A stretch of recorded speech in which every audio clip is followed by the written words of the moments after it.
اور حدیث پاک میں تو بہرحال وعید بھی ہے، لیکن وہ نیت پر یہ کہ جو یہ پسند کرتا ہو کہ لوگ میرے لیے کھڑے ہوا کریں وہ اپنا ٹھکانہ جہنم میں بنا لے. تقریباً یہی مضمون ہے حدیث پاک کا. تو یہ خطرناک ہے کہ جو اپنے لیے پسند کرے کہ میرے لیے کھڑے ہوں لوگ تعظیم کے لیے میری، اللہ اس سے بچائے. اللہ کرے گا اب تیسری بار سمجھانے کی ضرورت نہیں پڑے گی انشاءاللہ. بس آئندہ جب بھی کبھی ایسا موقع ہو نا، زیادہ پبلک، اب کوئی واز فرما رہے ہیں، بیان فرما رہے ہیں، قرآن و حدیث کی باتیں کر رہے ہیں، ایک کر رہے ہیں، اب دوسرے آئے ان سے بڑے کوئی، اب وہ سب کھڑے ہو گئے نعرے تکبیر. اب یہ جو بیان فرما رہے ہیں ان پر کیا گزرے گی؟ ان پر کبھی کسی نے سوچا کہ کتنے ڈسٹرب ہوں گے، پریشان ہو جائیں گے. پھر انہوں نے جو فرمایا اب وہاں کا نا کہاں سمجھ میں آئے گا. حلال حرام کی بات ہو رہی ہوتی ہے، بعض اوقات کفر و اسلام کی بات ہو رہی ہوتی ہے، تو غلط فہمی کا بھی اندیشہ. تو یہ ہر عرف جو ہے وہ ضروری نہیں ہے کہ وہ 100% درست ہو. عرف ہے، لوگ اس طرح کر رہے ہیں، لیکن داڑھی منڈانے پر بھی عرف ہے، چوٹی رکھنے پر بھی عرف ہے، نماز نہ پڑھنے پہ بھی تو اب کہے تو عرف ہے. 98% شاید مسلمان نماز نہیں پڑھ رہے، تو یہ عرف تھوڑی مان لیا جائے گا کہ چلو ٹھیک ہے. 100% بھی نہیں پڑھیں گے تب بھی نماز فرض ہی رہے گی، تو کوئی کمی بھی نہیں آئے گی، اس میں گنجائش ہی نہیں ہے. صلو علی الحبیب صلی اللہ علی محمد.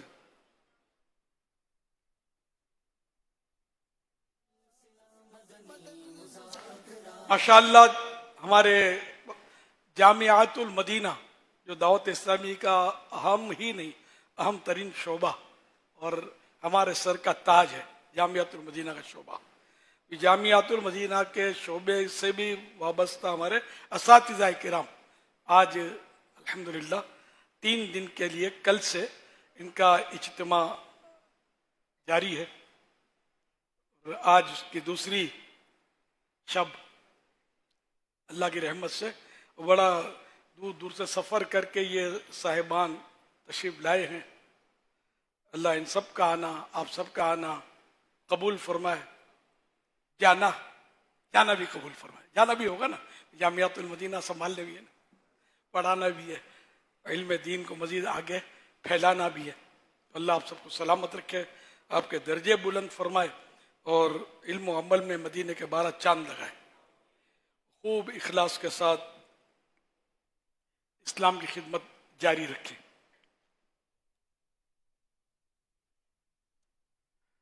فرمان غوث اعظم شیخ عبد القادر جیلانی رحمۃ اللہ علیہ، تم پر مسجدوں کی حاضری، نبی پاک صلی اللہ علیہ وسلم پر زیادہ درود پاک پڑھنا لازمی ہے. حوالہ الفتح الربانی صفحہ 20. صلو علی الحبیب.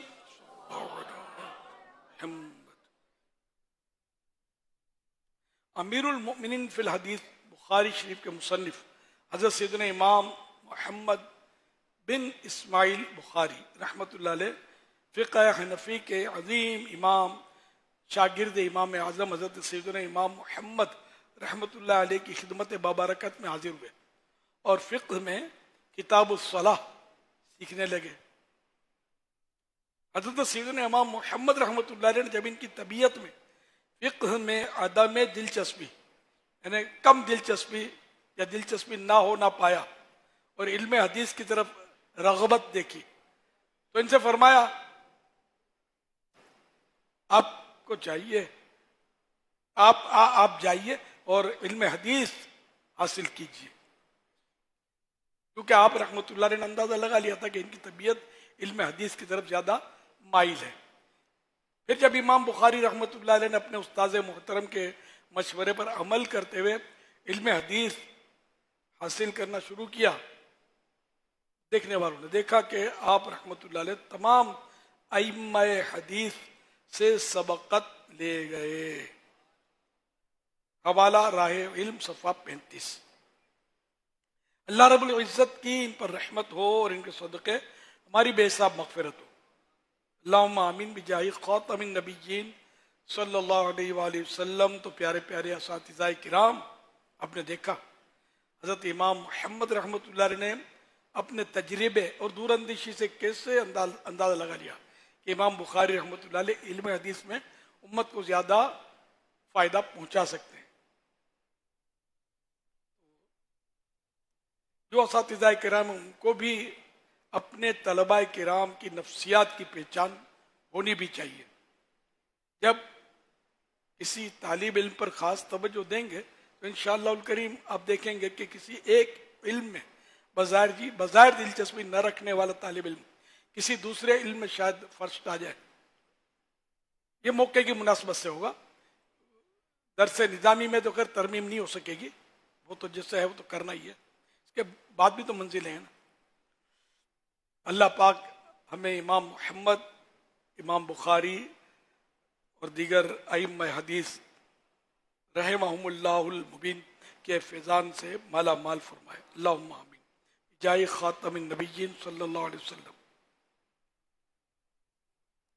ملک العلماء خلیفہ اعلی حضرت مولانا ظفر الدین بہاری رحمۃ اللہ علیہ لکھتے ہیں 1322 سن ہجری میں نے سب سے پہلے جو فتویٰ لکھا وہ اعلی حضرت رحمۃ اللہ علیہ کی خدمت میں اصلاح کے لیے پیش کیا. اس نے اتفاق سے فتویٰ بالکل صحیح نکلا.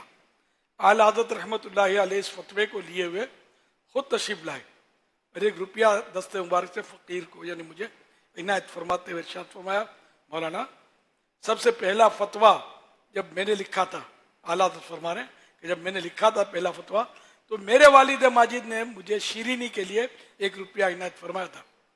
آج آپ نے جو فتویٰ لکھا یہ پہلا فتویٰ ہے. ماشاءاللہ بالکل صحیح ہے. اس لیے اسی اتباع اپنے والد محترم رحمۃ اللہ علیہ کے انداز کو فالو کرتے ہوئے میں 1 روپیہ آپ کو شیرینی کھانے کے لیے دیتا ہوں. شیرینی مٹھائی. حضرت مولانا ظفر الدین بہاری رحمۃ اللہ علیہ فرماتے ہیں خوشی کی وجہ سے میری زبان بند ہو گئی اور میں کچھ بول نہ سکا، اس لیے کہ فتویٰ پیش کرتے وقت میں خیال کر رہا تھا کہ خدا جانے جواب صحیح بھی لکھا ہے یا نہیں، مگر خدا کے فضل سے وہ صحیح اور بالکل صحیح نکلا. اور پھر اس پر انعام، اور وہ بھی ان الفاظ کریمہ سے کہ میرے والد صاحب نے بھی مجھے پہلے صحیح فتوے پر انعام دیا تھا، اس لیے میں بھی اول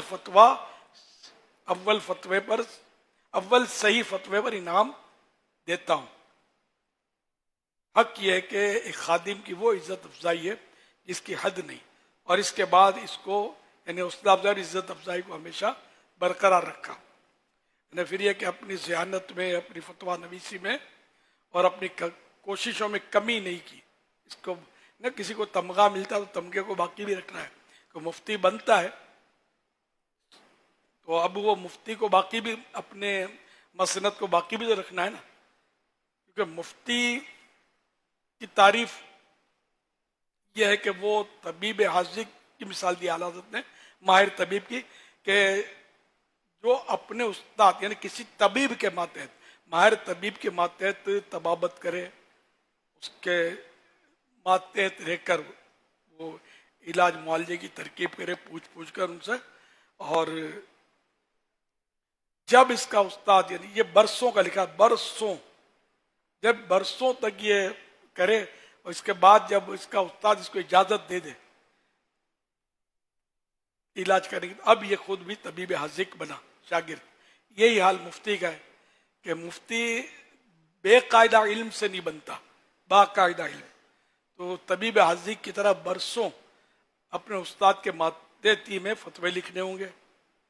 جب استاد مفتی جو ہیں وہ اجازت دیں ان کو فتویٰ لکھنے کی تو اب یہ فتویٰ لکھ سکیں گے. اور جب تک ان کا ثواب ان کی خطا پر غالب رہے گا، درستی بھول پر غالب رہے گی، درست فتوے زیادہ ہوں گے، غلط کم ہوں گے. جب تک یہ مفتی رہیں گے، جب ان کی خطا ثواب پر غالب آ گئی، درستی پر بھول غالب آ گئی، غلط فتوے بڑھ گئے، تو اب یہ مفتی نہ رہے، یہ ان کا منصب جاتا رہا. یہ آپ کو کام آئے گی. یہ تعریف جس کو دیکھو وہ اپنے آپ کو مفتی آج کل تو کہہ رہا ہے اور نام کے آگے مفتی بھی لکھ رہا ہے. ایک بار کسی کو میں نے کہا تھا آپ مت کہنا کسی کو، سوچ سمجھ کے کہنا، وہ جوابات دیتے تھے تو کسی چینل پر، تو میں نے تو رہا نہیں گیا مجھ سے، میں نے ان سے کہا کہ اگر میں آپ کو مفتی کی تعریف پوچھ لوں تو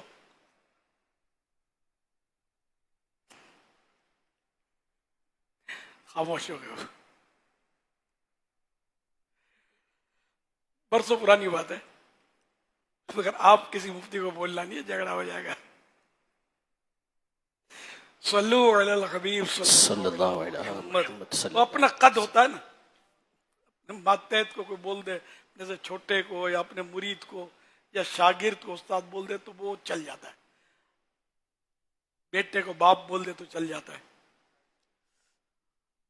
یہاں ایک گزارش کرنی تھی. اصل میں واقعہ جو بیان ہوا وہ امام محمد رحمۃ اللہ تعالی کے حوالے سے بیان ہوا ہے. امام محمد کی تاریخ وفات سن 189 ہجری ہے، 189، اور امام بخاری کی ولادت 194 ہجری میں ہوئی ہے، 194 میں. تو یہ جو واقعہ ہے یہ غالباً یعنی جو محققین نے بیان کیا یہ ہے امام ابو حفص الکبیر احمد الکبیر جو بخارا کے رہنے والے تھے، اور ان کے جو شہزادے تھے امام حفص کبیر، ابو حفص کبیر، ابو حفص کبیر، احمد ابن حفص ابو حفص الکبیر، یہ بخارا کے رہنے والے تھے. ان کی بارگاہ میں ایک مرتبہ امام بخاری ان کے شہزادے امام ابو حفص صغیر کے ساتھ حاضر ہوئے تھے. تو اس وقت انہوں نے فرمایا تھا کہ اس بچے کی بڑی شان ہوگی. تو یہ ان کی طرف منسوب واقعہ ہے، امام محمد کی طرف یہ واقعہ اس کی نسبت ٹھیک نہیں ہے. ابو محمد حفص، ابو احمد حفص، ابو حفص احمد الکبیر رحمۃ اللہ. احمد الکبیر. اچھا احمد الکبیر، اچھا بالکل فرق پڑ گیا. واقعہ تو صحیح رہے گا لیکن اگر واقعہ ثابت ہو تو نسبت چینج ہو جائے گی. اور واقعے کا حوالہ تو وہ راہ علم امام زرنوجی کی ہے رحمۃ اللہ علیہ. اس کا ترجمہ مکتبۃ المدینہ نے شائع کیا ہے. تو اس کو امام حفص احمد الکبیر، امام ابو حفص احمد الکبیر رحمۃ اللہ علیہ جو بہت بڑے عالم تھے. ہاں حضرت امام محمد، اچھا میں دوبارہ اس کو تھوڑا سیٹ کر لیتا ہوں.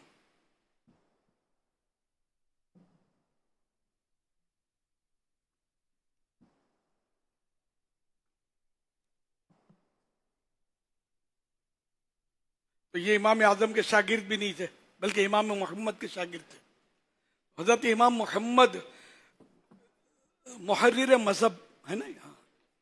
تو امام محمد رحمۃ اللہ علیہ جو امام اعظم ابو حنیفہ رحمۃ اللہ علیہ کے شاگرد تھے، یہ امام محمد رحمۃ اللہ علیہ کے شاگرد حضرت شیخ ابو حفص، حضرت شیخ ابو حفص احمد الکبیر رحمۃ اللہ علیہ کی خدمت بابرکت میں حاضر ہوئے.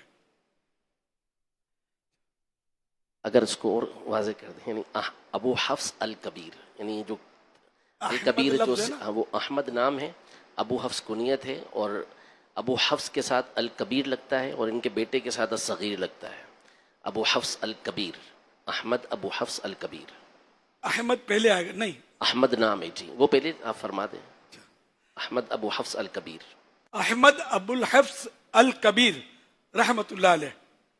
اچھا اب جہاں جہاں امام ابو حنیفہ، جہاں جہاں امام محمد میں نے کہا ہے وہاں وہ یہ ترکیب بنا لیجیے گا. جزاک اللہ خیرہ.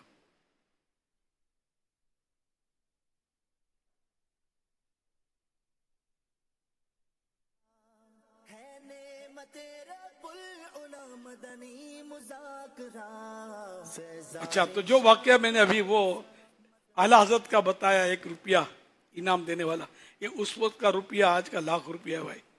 پھر اعلیٰ حضرت کے ہاتھ سے روپیہ، اگر میں کہوں کہ وہ روپیہ میرے پاس ہے تو پھر سارے کھڑے ہو جائیں گے کہ ہم کو زیارت کراؤ.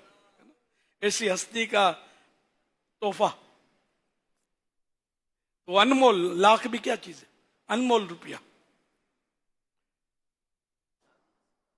ہاں وہ چاندی کا سکہ ہوگا، اور خیر اس وقت تو فرق تھا نا آج کی اس کی رقم میں، مالیت میں.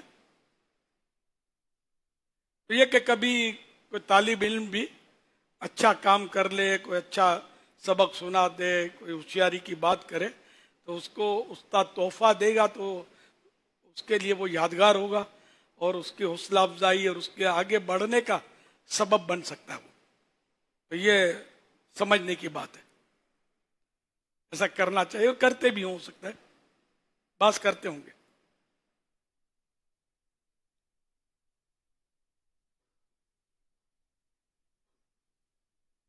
حجت الاسلام حضرت امام محمد بن محمد غزالی رحمۃ اللہ علیہ فرماتے ہیں، جس نے علم حاصل کیا، اس پر عمل کیا اور دوسروں تک پہنچایا تو وہ شخص آسمانوں میں عظیم شمار کیا جاتا ہے. بے شک وہ آفتاب کی مانند ہے جو خود بھی روشن ہوتا ہے اور دوسروں کو بھی روشنی پہنچاتا ہے، اور کستوری کی طرح ہے جو خود معطر ہوتی ہے اور دوسروں کو بھی معطر کرتی ہے. اور وہ شخص جو علم سیکھتا ہے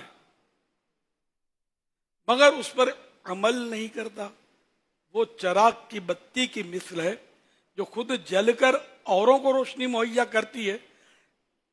جب انسان علم سکھانے میں مشغول ہوتا ہے تو بہت بڑی ذمہ داری اپنے سر لیتا ہے، اس لیے اسے چاہیے کہ اس کے آداب اور ذمہ داریوں کا لحاظ رکھے.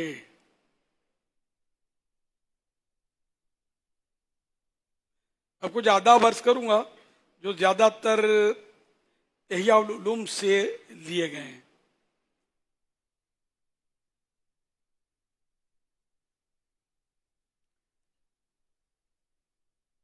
احمد رضا کے 7 حروف کی نسبت سے دینی استاد کے لیے 7 آداب.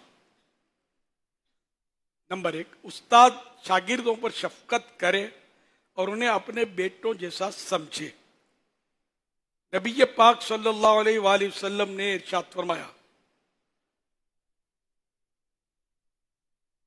میں تمہارے لیے ایسا ہوں جیسے والد اپنی اولاد کے لیے ہوتا ہے.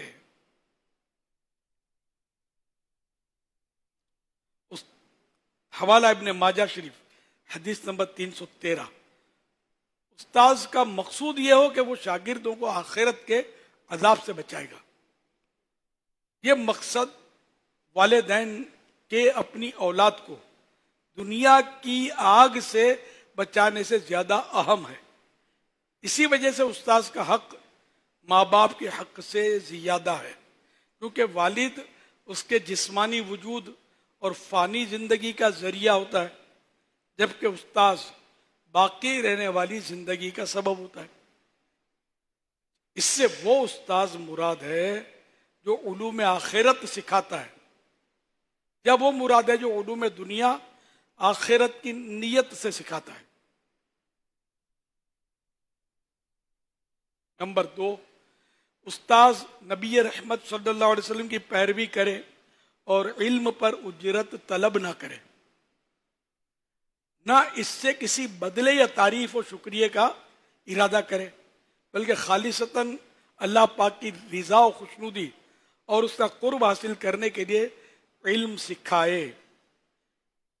شاگردوں پر اپنا کوئی احسان نہ سمجھے، اگرچہ ان پر اس کا احسان ضرور ہے، بلکہ استاذ یعنی طلبہ کرام کی فضیلت و احسان تصور کرے کہ انہوں نے اپنے دلوں کو تیار کیا تاکہ ان میں علوم کے بیج بو کر انہیں اللہ پاک کے قریب کیا جائے. جیسے کوئی شخص تمہیں اپنی زمین ادھار دے تاکہ تم اس میں اپنے لیے کھیتی باڑی کرو تو تمہارا نفع مالک زمین سے زیادہ ہوگا. تو شاگرد پر کیسے احسان قرار دیا جا سکتا ہے جبکہ اللہ پاک کے ہاں تمہارا ثواب اس سے زیادہ ہے. اگر طالب علم نہ ہوتا تو تم اس ثواب کو نہ پا سکتے، لہذا صرف خدا سے اپنا اجر طلب کرو. یہ بہت بہترین نکتہ ہے کہ طالب علم ہے تو آپ نے پڑھانے کی سعادت حاصل کی. کوئی دیوار کو پڑھاؤ گے کیا؟ ستون کو پڑھاؤ گے؟ یہ طالب علم ہمارا ذریعہ ہے. اسی طرح جیسے زکوٰۃ دینے والا بولے کہ میں نے احسان کیا، نہیں، جس نے زکوٰۃ کا اہل تھا اور قبول کیا وہ تمہارا محسن ہے. یہ نہ ہوتا تو کس کو دیتے؟ دریا میں ڈالتے کیا؟ تو یوں مطلب آدمی غور کرے اور اپنے آپ کو